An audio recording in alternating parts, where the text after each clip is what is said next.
మన ప్రతి కోరికను కూడా తీర్చే ఒక అద్భుతమైన దువాను మన ప్రవక్త ముహమ్మద్ సల్లల్లాహు అలైహి వసల్లం గారు తెలియజేశారు. ఆ అద్భుతమైన దువా ఏమిటి అంటే, అల్లాహుమ్మ ఇన్ని అస్అలుక వ అష్హదు అన్నక అంత అల్లాహు లా ఇలాహా ఇల్లా అంత అల్ అహద్ అస్సమద్ అల్లజీ లం యలిద్ వలం యూలద్ వలం యకుల్లహు కుఫువన్ అహద్.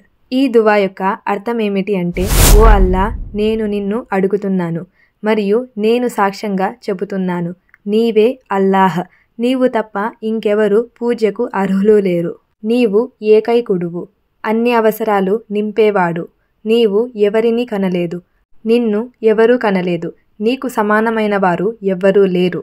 ఈ వ్యక్తి అయితే తన అవసరాల కోసం చేసే దువాలో ఈ దువాను కూడా జోడించి దువా చేస్తాడో ఆ వ్యక్తి యొక్క దువా ఖచ్చితంగా అల్లాహుతాలా అంగీకరిస్తారు అని మన ప్రవక్త ముహమ్మద్ సల్లల్లాహు అలైహి వసల్లం గారు తెలియజేశారు.